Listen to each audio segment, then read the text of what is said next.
the name of the values that keep you alive, do not let your vision of man be distorted by the ugly, the cowardly, the mindless, and those who have never achieved his title. Do not lose your knowledge that man's proper estate is an upright posture, an intransigent mind, and a step that travels on limited roads. Do not let your fire go out. Spark might replace the spark, and the hopeless swamps of the approximate, the not quite, the not yet, the not at all. The world you desired can be won. It exists. It is real. It is possible. It's yours.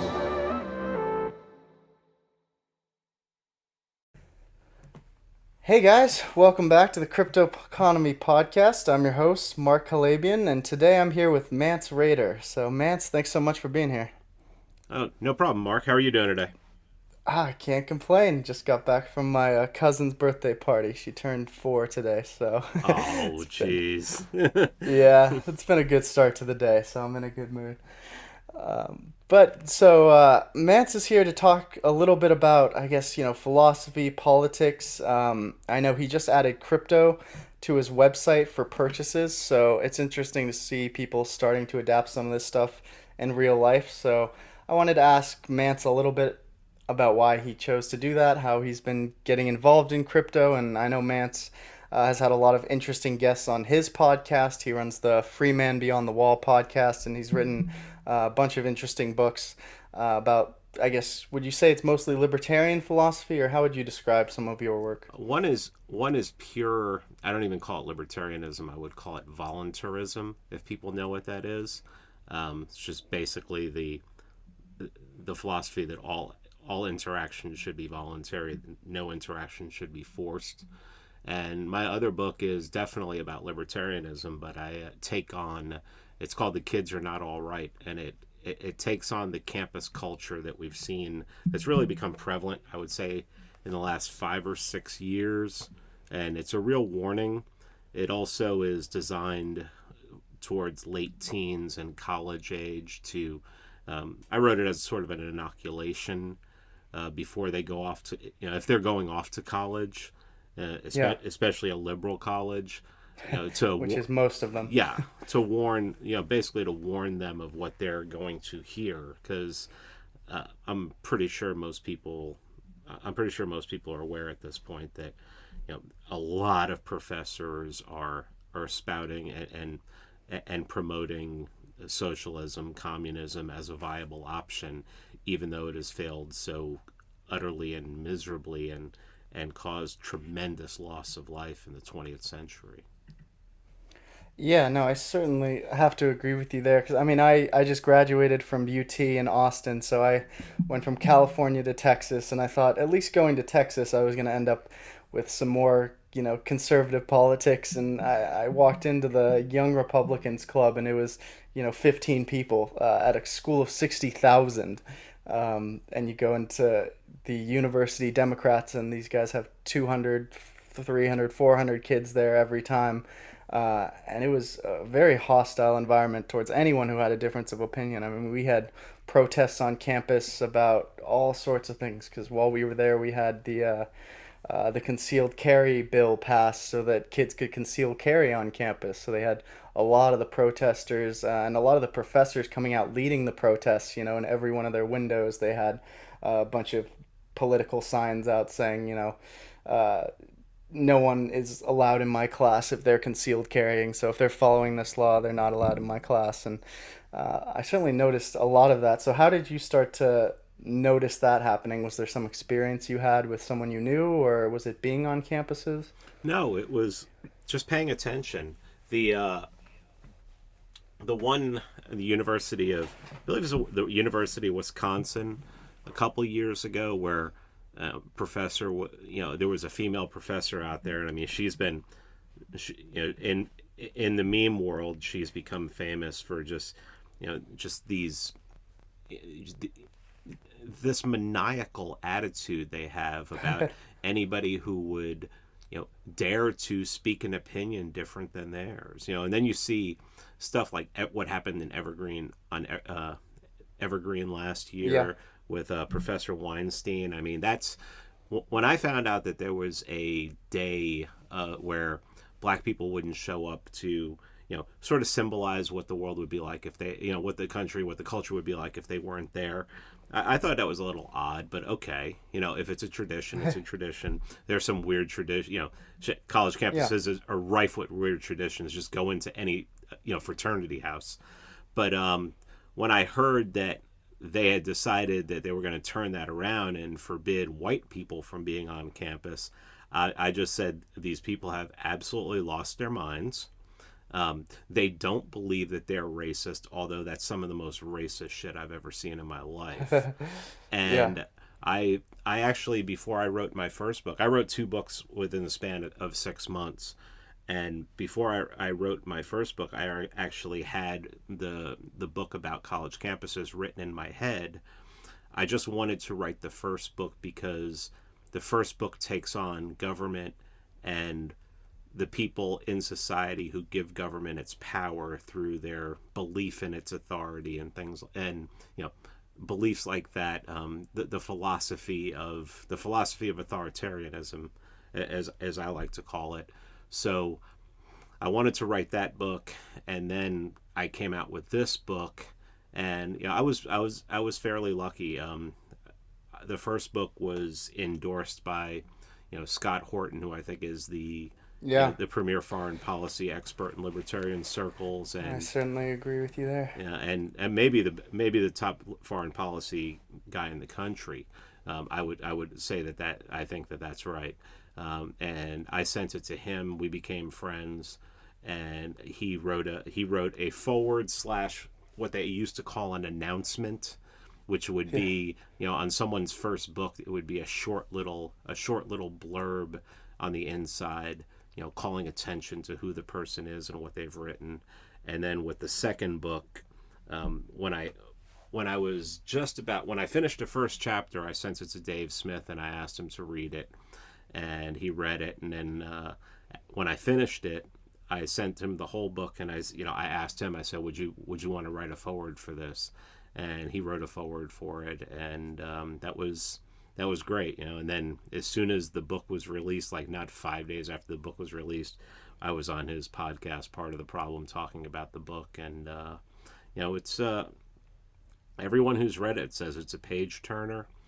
If anybody who doesn't know me from Twitter, I share a lot of memes on Twitter. I make a lot of memes. They're not all political. They're not all societal. Some are just completely ridiculous, and I'm just trying to make you laugh.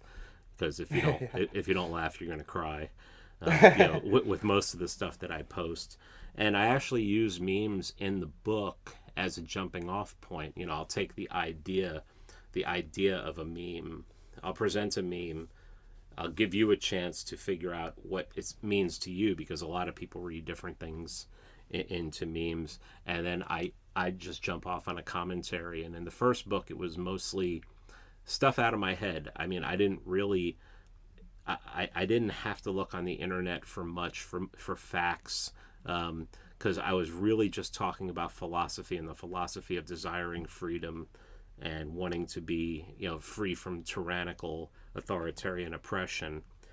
The second book was a lot different. The second book I actually did have to research, although in the spots where I talked about communism and the history of communism, what I've done so much study on that, and growing up with a grandmother who lost all of her sisters in the starvation in the Ukraine in 1933 and 1934.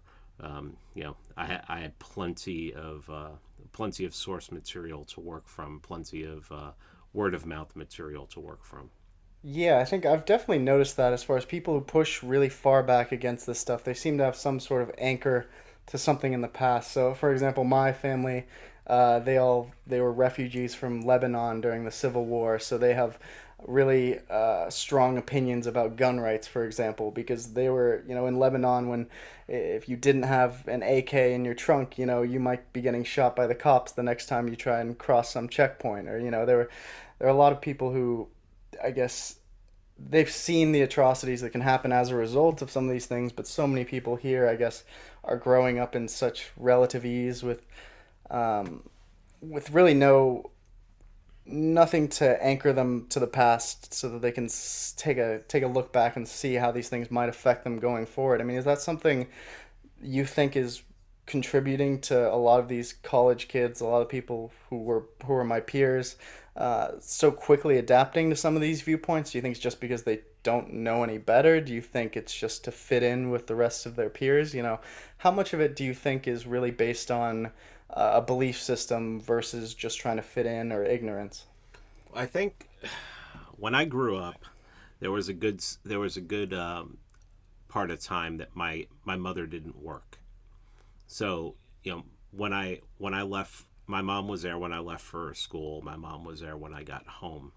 If I had a day off, my mom was there. I and my dad tried to do the best.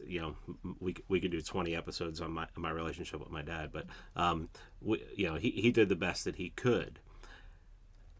They paid attention to me. I knew how to read before I went to kindergarten.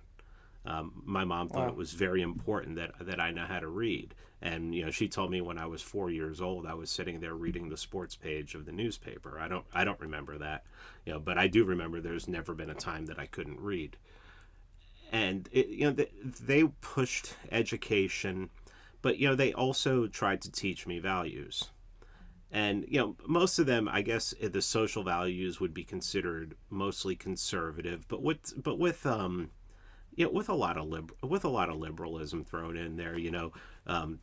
My parents were very, one of my parents would be considered minority, so racism wasn't tolerated, even though I grew up in the South Bronx, and I had every black, Puerto Rican, Dominican, everybody around, everybody around, so racism wasn't tolerated in my house. Communism wasn't tolerated in my house. And I had a general feeling growing up that, even with my uncles, that, they just basically tried to give you a foundation, a working foundation in your mind of freedom, but still you have to trust the government's there to protect you, kind of thing. So I basically grew up, for my age right now, I probably grew up pretty normal. I don't see that happening for, I would say, the majority. I mean, I would say a lot of kids who are growing up in wealthy households now, who are going to private schools. I happen to deal with, in my business, deal with a lot of people, parents who are sending their kids to private schools and their children. And they seem to, they're a lot more polite and actually conversational, compared to the public school kids that I also have to deal with. I just don't think that, I think that video games and the internet are raising kids now. There are so many distractions, not to mention, usually a lot of times both parents are working. I think that a lot of kids are not being raised with a foundation or any kind of basis, even if it's off, even if it's not something that I would agree with. They don't have a worldview. So when they get to the later teen years, and especially when they get to college, I think it's very easy to form them. The great reformer Martin Luther said, "Give me a child before they're 4 years old, and I will own their mind for life." Yeah. And I don't see, you just don't. It doesn't seem like parents. It seems like conservative parents try to do it, but what the really sad thing is, there's so much. I mean, I hate conservatism. My most popular podcast is called "Libertarianism is Not Conservatism," Yeah. and that's my most downloaded podcast out of any interview or just me sitting there talking. And to me, conservatism is dead, and I don't want anything to do with conservatism, because conservatism to me is looking back to a time where you believe that it was a golden age, but it really wasn't. I mean, this whole idea of looking to the past and being like, oh, those were the good old days, That shit is really new. 250 years ago, no one was looking and saying, man, I wish it was 50 years ago when we didn't even know how to, like, clean a wound and set it properly. You know, times were really Yeah. rough. Times were really rough back then. I mean, this whole thing of looking back to a better day is a modern phenomenon, and I just think it's a product of conservatism and so many conservative presidents in the last 50 years, and this, you know. But and I I mean, we don't. were lobotomizing people not too long ago. Yeah, there were. I mean, you're talking about 70 years ago. If they found out someone was a homosexual, they would give them electroshock therapy. Yeah. I mean, that wasn't a better day. I mean, unless you're a complete unless you're a complete sadist. But somebody who, someone like myself who believes in liberty and that believes people should be able to do whatever the hell they want as long as it doesn't affect me. I mean, and to go back to the original point, I think that the reason why why kids going off to college and young adults, let's call them what they are, young adults, Yeah. is because they have no foundation. There's no bedrock. They weren't raised with any kind of belief, and they get to college and they're taught to respect these professors. These professors, they're the experts, and they start, the first thing they do on the first, I mean, I know someone who just graduated from college, and they said they had 8 different courses in 4 years where they were assigned the Communist Manifesto. Yeah. And I mean, we're talking about, a Northeast, good, semi-decent college and everything. So, I mean, Yeah. I think it's easy to mold the mind of somebody who goes in with mush.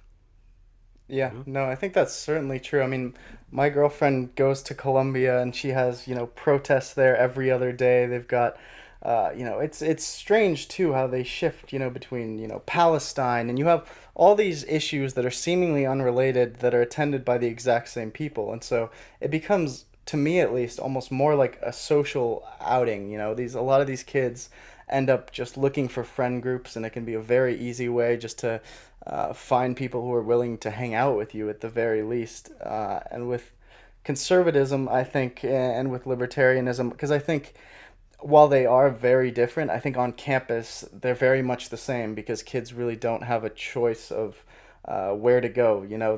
They kind of have to band together because really it is just the anti-left in a lot of cases, and by left I guess I would mean more progressive and certainly more activist.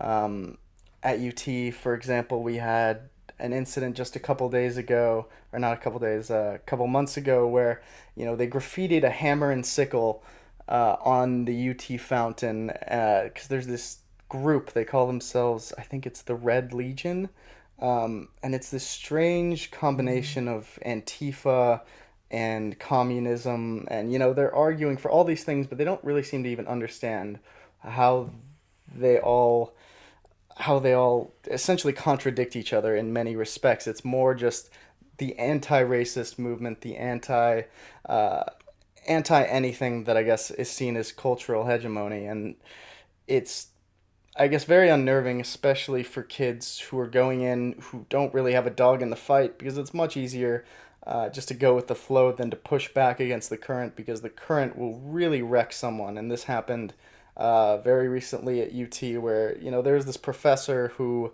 I guess, I'm not defending the guy by any means, but there was a report, I guess they found his police record, and something like 15 odd years ago he had been accused of domestic violence. And so this Red Legion group took his name, his address, the phone numbers of all his relatives, posted it all around the campus on every phone pole that they could find, every street corner, essentially calling this guy a rapist and a child beater, and he killed himself a couple weeks ago. And so the kids have taken this to such an extreme where they feel like they're judge, jury, and executioner in a lot of cases, and the administrations really let them run rampant. And I think some of that is actually because these guys need to create jobs for themselves. So the administrators who are going to school for degrees in racial justice, or there are so many bizarre degree programs that you wouldn't believe exist now, and they need to create jobs for themselves. And you look at, UT. I know this is a bit of a tangent, but UT recently sent us a letter asking our opinion on raising tuition by, I think it was $600 a semester. So I ran the numbers, 60,000 kids. And it ended up being about, I think it was a $10 million to $15 million a year increase in their budget. And I went in to look at their College of Diversity programs budget, and that budget is well over $50 million a year just for the diversity office. I mean, each of the vice provost alone was making over $400,000 a year. So you have this huge now embedded group of administrators who have a big dog in this fight, and they have to constantly at least assume that there's this culture of racism and this culture. So they have to assume that there are problems in order to make their own jobs relevant within the school, which I think ends up putting more of a spotlight on, the few scattered cases that there are, and there are some. But in doing so, it makes people feel like this is more of a problem. It makes people feel alienated within their own communities. And at the level of a big public school, you have kids essentially just self-segregating within different social organizations. And I know Yeah. that's a long-winded answer, but at least that, in my experience, is some of the things that I saw at the educational level that sort of concerned me, I guess. Well, I mean, I believe in what's called the non-aggression principle, and that means just basically the golden rule. Yeah. You don't aggress against me. You don't aggress against me. I don't aggress against you. If you aggress against me, I'm going to shoot you in the face. And and what I just heard, what they did to this guy on campus, if I was that guy, I would have just walked around, and if I see them putting up these signs, you that person, that is an aggression against you and against your person. You're calling for violence against somebody, and I would have no problem with dragging these people out into the middle of the street and beating the holy hell out of them. And Yeah. I mean, I'm not even kidding. I'm not even kidding. I mean, if you are going to try and destroy my life, if you're going to, people ask me why don't you use your real name? Well, because right now I have a job. I work for a large international company. I'm comfortable at that job. One of these days, I may not need that job anymore, and I will, I'd probably consider just, switching and using my real name. But Yeah. right now, I am so, there is so much that I speak out against. There's so much in my books that I don't think is at all harsh. I believe it's all true. I believe every criticism I make of, communism, liberalism, the state, the military, the police. I am no fan of the police. I make that very clear in my first book, and I spell out exactly why they shouldn't exist. And that's a very, I mean, that's a 2 minute explanation of why the police shouldn't exist, and you can't argue with it. If you want to argue with it, you're not arguing with it from facts, you're arguing with it from feels. Yeah. Or fear. Yeah, well, yeah, fear. I mean, fear is what rules. Fear is what people who rule this world use in order Yeah. to keep ruling it. Or else, if you weren't scared, I'm not scared. If the government disappeared and the police disappeared tomorrow, I'm not going to be fearful at all. I mean, not at all. As a matter of fact, we might be having some fun because Yeah, exactly. some of these people, who transgress against you all the time, who you're really not allowed to do anything about it because the police exist and there's certain laws out there. Well, those laws go away. People always say, well, if the government wasn't there, there wouldn't, the warlords would take over. I'm like, well, at least everyone would know that they're warlords. There are warlords rule you right now, but because of the indoctrination of the government schooling, the Prussian school model, you believe that they're a legitimate government. You believe that they're a legitimate force that's there. Well, no, that's just fucking that's Yeah, just indoctrination. and it's justified. Look up the model of Prussian schooling where our schooling came from, and you'll find out exactly the mentality. Look up anything written by John Taylor Gatto. I mean, these are people who've been exposing it for years now. But yeah, I mean, I just don't. When the thought in my mind when it comes to these college campuses is you call them and you say we're gonna raise this campus. You have 10 minutes to get out, and then you just burn it to the ground. I mean, there's no. I mean, if I had a kid who was going to college at this moment, they would be going to trade school or something like that. You know, Yeah. they'd be learning to code, or they'd be learning to, HVAC. I mean, I live in the South. They'd learn HVAC. They learn something like that. I'm not going to let them go anywhere near that, even though I know I would give them a great, foundation in life. I'm still not going to take the chance. And if they wanted to go there, I probably wouldn't support it, especially financially. It's a waste. Yeah, and that's It's a waste of time. that's one strange thing that they've done is they've created this dichotomy between school being a place to learn about the world, but also school being a place to prepare you for a job. And in doing so, it really doesn't do much of either. So, I had all of these, half my classes were supposed to be about getting a job, half of them were about learning the world, but when you're in them, no one really cares. Everyone just wants A's to get a job. And, when you think about it from a top-down approach, you would think if these universities are essentially just churning out people for a workforce, if that truly is their intent, then why don't you have companies creating programs for students who want to go work at those companies? So if Apple had its own, college to go learn how to be the most kick-ass app developer for Apple and learn how to use Swift, which is their programming language, and use their devices, well, that kid's going to be a whole lot more ready to work than the kid who just, spent so many years at UT, because you're at least specializing them for what they want to do. And instead, they try and give you this generalized education that specializes as you go through it towards the later years. But in doing so, they don't give you the big picture of what do you actually want to do with this education? How do you plan to apply it? And let's figure out from the top down how we get you there. They take it from pretty much the opposite approach, which is here is what we have decided you have to learn within our curriculum. So you have to take this many chemistry classes. I was taking chemistry classes and I was a business major. I'm Yeah, never going to be using chemistry.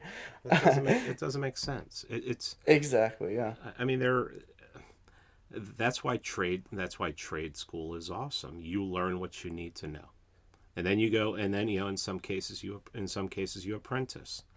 And I mean, there's no better way to learn something than apprenticing. I mean, it's just, yeah. I mean, and then you give people free money to go to college, which keeps them in debt for most of their life. Yeah, the only kind of debt you can't go bankrupt with, Yeah, actually. and they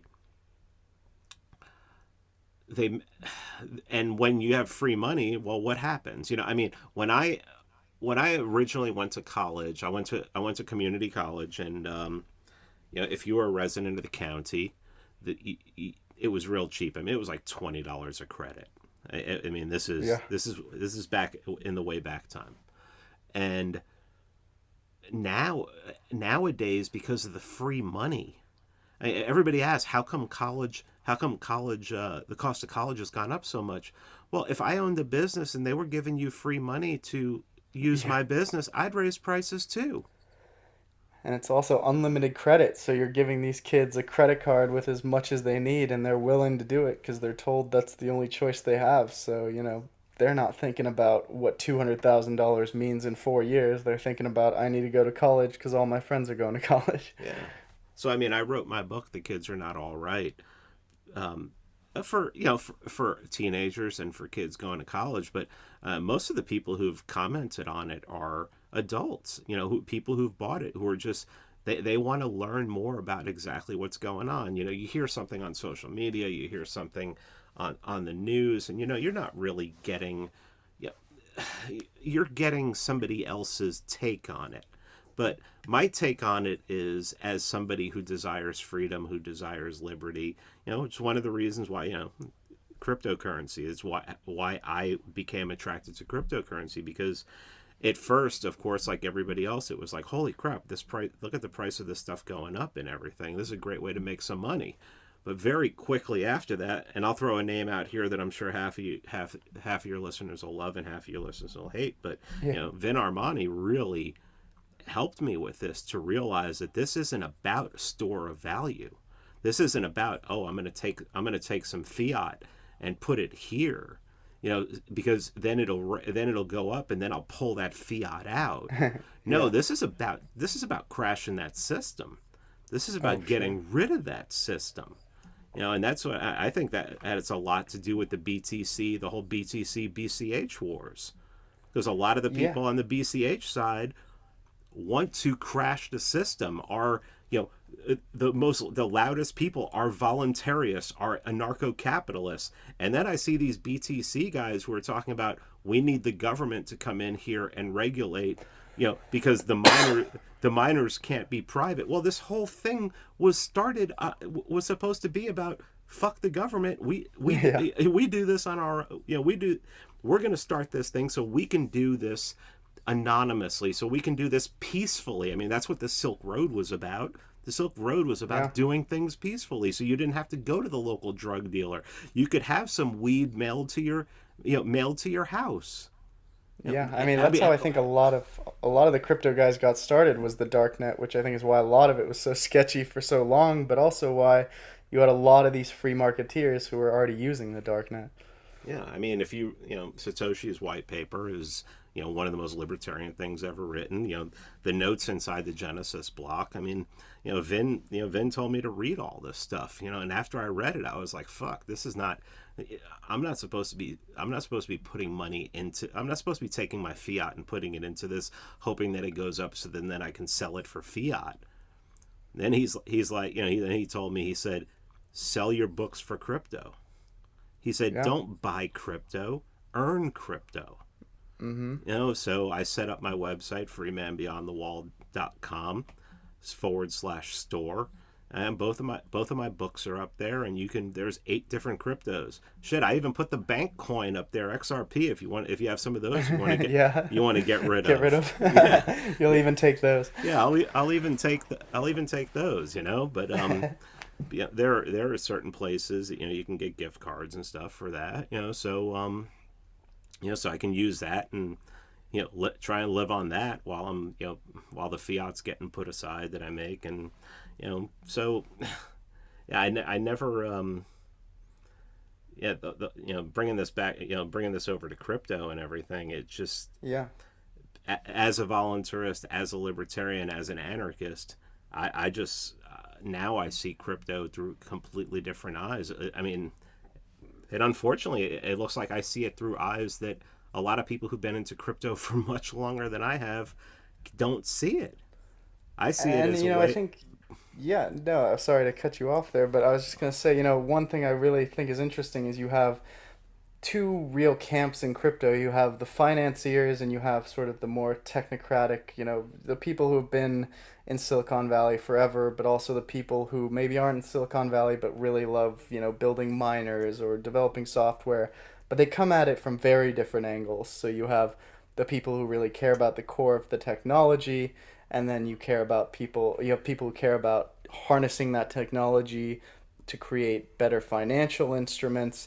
And within both of those camps, and I think more so probably on the financial instrument side, at least in my experience, you have the more libertarian, more free marketeers who see how you can tie this into economic philosophy and figure out how to take it in that direction, whereas the technologists really are interested in creating just the best technology that's going to leapfrog, everyone else in the valley or wherever else. But what I think they're really pushing up against is twofold again. One, financial literacy of just the general population, which is one thing we're trying to help people with as much as possible. And when I say that, I'm talking about, the fact that people don't always understand how when you put your money into a bank, they're essentially just earning money off the interest of your money sitting in their bank, and they're earning so much money that they have some of the most massive real estate operations that you can even imagine. You know, if you wanted to solve the homelessness problem, just move them into all the bank retail spaces around the country, because they're, you know, every 2 blocks you've got a bank somewhere. And people don't realize that a lot of these things can be done without any sort of intermediary. So you can lend between people. You know, at the end of the day, you can decentralize everything to a level where people are just conducting business with each other. And if you can do it using blockchain and using smart contracts and other processes to reduce the amount of third party intervention there needs to be, then everyone's going to win, because you're going to create efficiency, and in doing so, you're going to reduce the transaction fees, you're going to increase your margins on whatever's happening, and you can also do it at such a scale when you combine it with the idea of the internet, that you can have people, you know, like yourself, who can start a podcast, and you can, you know, earn enough money from donations or book sales at a global scale that even, you know, just one person's work is more than enough to help with the living expenses of the person creating the content. Whereas if you're, you know, publishing through a publisher, or if your podcast is on a radio station, then, you know, they're getting their cut, and so on and so forth. So the direct nature of transacting business with people. Well, worse than dealing with a publisher, the worst thing is they have control over the content. Yeah. And it's the same thing with a podcast. Is if you're on the radio, they have control over the content. If somebody's giving you a paycheck, they have control over the content. And you know, there's also the argument to be made that if you are taking money for your podcast, you know, and I've seen this, and you can see this with Jordan Peterson. Jordan Peterson's getting what, $70,000-$80,000 on Patreon a month, massive, and it is affecting him. He is saying stuff that he hasn't said before. He is playing to his audience, or as Jen the Libertarian has a podcast, and she released yesterday. She calls it feeding the beast. You are now playing to your audience. You are talking about, you know, Jordan Peterson is talking about subjects that are completely off the wall that he wasn't talking about a year ago.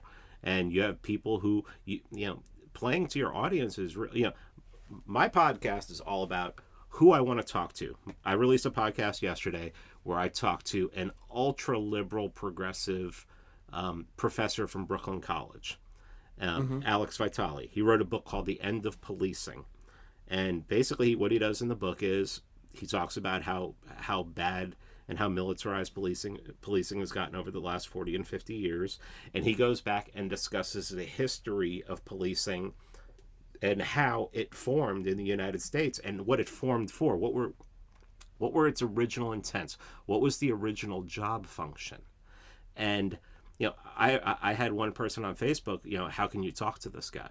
You know, he's a flaming liberal. His ideas about how to reform it are bad. I'm like, I talked to him because we both understand, you know, I would want to abolish policing altogether, but if I can't do that, I would want to take away their power as much as I can. And that's what this guy's talking about. And him being a liberal and progressive in one of the, you know, in basically the most liberal progressive city in America, you know, I don't know, maybe you could argue Los Angeles, or that you could just flip a coin, but you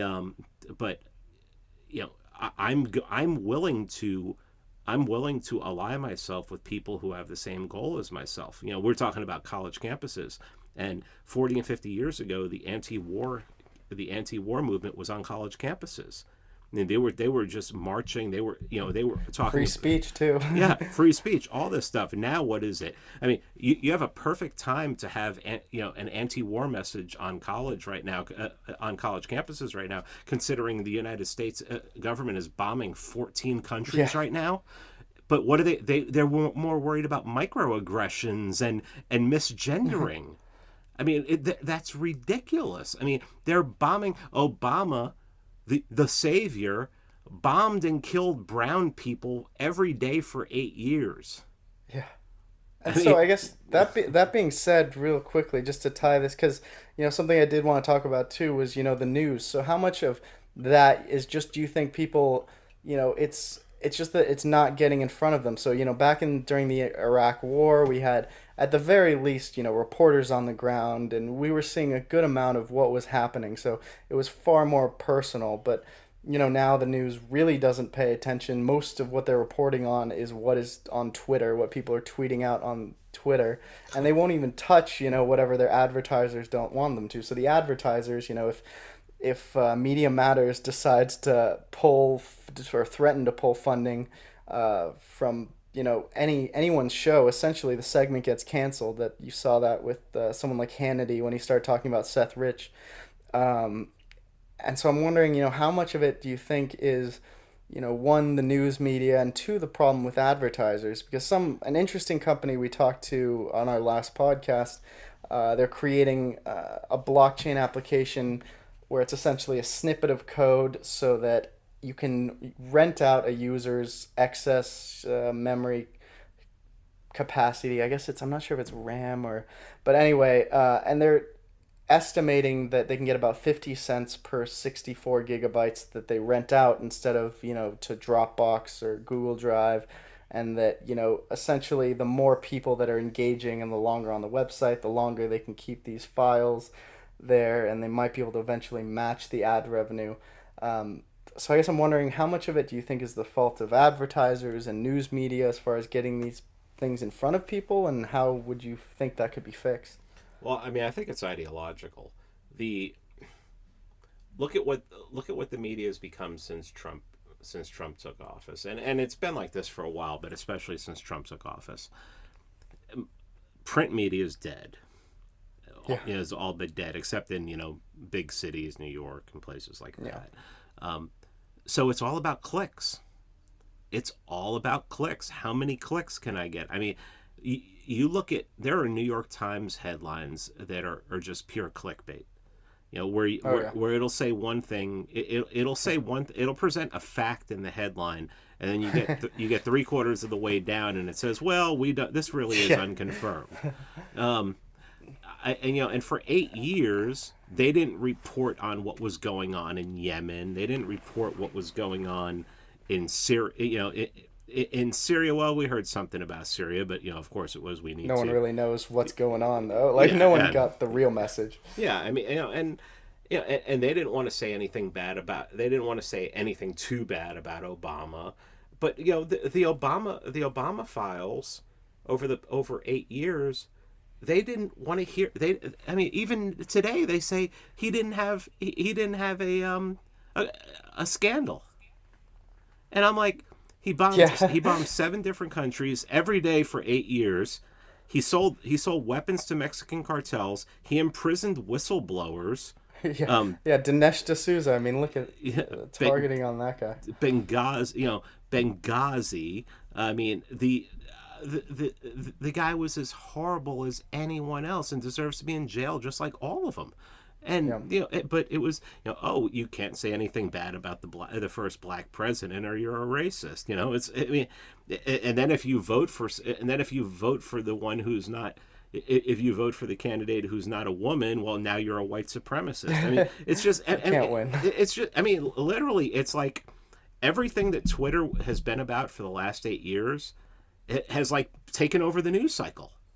I always say, if somebody came, if an alien came down and looked at Twitter, they would think that half of the country are marching with torches and burning crosses, and the other half are transgendered lunatics that are having sex in the middle of the street.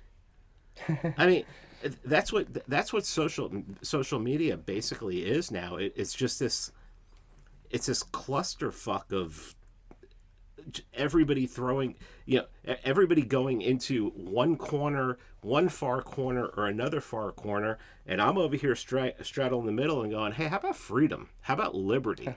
How about you leave me alone, I leave you alone. Oh, you don't want to leave me alone? Then how about we split this shit up? How about you go live over there? You live in fucking fantasy land, New York, Los Angeles, or whatever, and a bunch of us will go over here and live over here, and we'll have our free market, and instead of using dollars, we'll use Bitcoin and whatever. But Yeah. no, it's Like like, Galt's Gulch. yeah. Well, I mean, people think people have this idea that what I mean, how outdated is the idea that one man can rule out 350 million people? I mean, this, and then I say that, and people are like, "Well, that's the way it was supposed to be." I guarantee you, there was no founder who envisioned a president ruling over 350 million people. I mean, Yeah. and then I say it like I say it like I say that now, like, we can live without a police force, we can live without a government, and I feel like I'm a an abolitionist in 1850 going, hey guys, this slavery thing really isn't going to work out too well. Well, how are we going to how's the economy going to how's the economy going to move if we don't have slaves? Well, how are we going to be safe if we don't have police? Same fucking argument. It's the same fucking argument. You're looking at something that's completely outdated. Technology can replace police. Technology is going to replace everything. The blockchain could do that. I mean, I think blockchain technology it can take over and do so much at this point. Yeah, I mean, I think within government, you can certainly replace large amounts of just government practices in general. I mean, if you did put out, say, a government issued crypto, so instead of the U.S. dollar, you had the U.S. coin or something, then you could run all of your taxes through the blockchain because you could know where people are spending their money, and if you wanted to have a private ledger, then people could also use Monero, I guess. But if you wanted to run certain tax processes, for example, or you wanted to send out welfare without having to go through and do all the paperwork, then you can just shoot it out into everyone's accounts instantaneously. I've talked about if the US really wanted to be smart, they could just jump to Bitcoin tomorrow night, and in the ensuing chaos, while all the other countries tried to start jumping over to the new national currency, we could dump enough of our money into, you could convert enough of our reserves for, paying off Social Security. You could convert them into Bitcoin, and by the time all the other countries had gone up, it would be bid up to such a rate that the U.S. would be the richest country on earth forever. Well, but here's the problem with that. Government, in its essence, and especially the way it is now, government is a gigantic jobs program, and the blockchain people would have to be fired. It would replace jobs. Automation always does that. People talk about how there's no steel. Steel isn't even made in the United States anymore. Yeah, steel. There's a lot of fucking steel made in the United States. You know who's making it? Robots. Yeah. Robots. Why? Because they don't form unions. They don't demand. They don't make ridiculous demands, and they can keep prices down. So do you think we'll get to a point where scarcity has been reduced by such an extreme? Because I think that's really where the Marxists get it wrong. And I think, even within his own work, he said, capitalism is the best thing we've got so far. But I think maybe if you did get to a point where there was no scarcity anymore, do you think we'll get to a point where people don't need jobs? And at that point, if people no longer need jobs, I guess, what's the balance between the government paying them out the proceeds of all these robots that are doing the jobs, and how do you rectify some of these ideas with what seems to be the future of technology? I don't know, man. I've thought about that as a book. I've thought about that as a book, as research. I don't have an answer for that now. I wrote one article about automation for libertarianinstitute.org. That's Scott Horton's website, Scott Horton and Sheldon Richman. And I have my own portal on there. It's libertarianinstitute.org /Mance. All my podcasts go up there, and any articles I write, I post to there. And I wrote an article about automation, and I was more trying to trigger libertarians by saying, yeah, we could lose 50% of jobs in the next 20 years and everything. And then libertarians are like, well, Murray Rothbard wrote this book. You should read it. I'm like, yeah, he wrote that in 1959, guys. Yeah, Yeah, yeah. he Things are wrote, changing a little bit. yeah, he wrote that in 1959, guys. But no, I can't answer that. I don't know I don't know what would happen at that point. I mean, food's the big one. Food is the big one. We need to, Yeah. We're always going to have, my idea has always been that in every city there should be 5 or 6 buildings that are about 50 stories tall and they're round, and that's where you grow the food for each, you hydroponically grow the food for each city, and that the cities would become sustainable on their own. I've had that idea for about 15 years, and I've actually talked to venture capitalists about it, and it never seems to go anywhere. But Yeah. Venture education, I think, is something really interesting. If we got to a point where students could be more involved in entrepreneurship, and especially at like the high school levels, I've noticed a lot of kids don't get the opportunity to start companies, or especially in inner cities. You talk about how they have a lack of opportunities. Well, what better than to have these small VC funds that are maybe $50,000 at every school, but any kid with a good enough idea gets $5,000 to work on it for the year or something. That's cool. I got to wrap up because I got Yeah, of course. I got to get going. So No, not a problem. But if there's can I throw some I wanna plugs out there? Yeah, absolutely. Well, you were going to say something. I'm sorry. Go ahead. Oh no, I was just going to encourage people to check out your podcast for one, The Free Man Beyond the Wall, and I love that podcast. I've been listening. I listened to I think 4 or 5 of them last night just to prepare. So I wasn't sure which points I was making that hopefully might have not have been yours already. Well, but it's I'm at freemanbeyondthewall.com. My podcasts were actually on my website for a while. I moved them off to freemanbeyondthewall.com to Libsyn, which is Libsyn. They're a podcast service. But if you go to my website, freemanbeyondthewall.com, there's an episode section, and there's a link in there that'll take you to all my podcasts. There's downloadable pages and everything there. Also on my website, freemanbeyondthewall.com/store.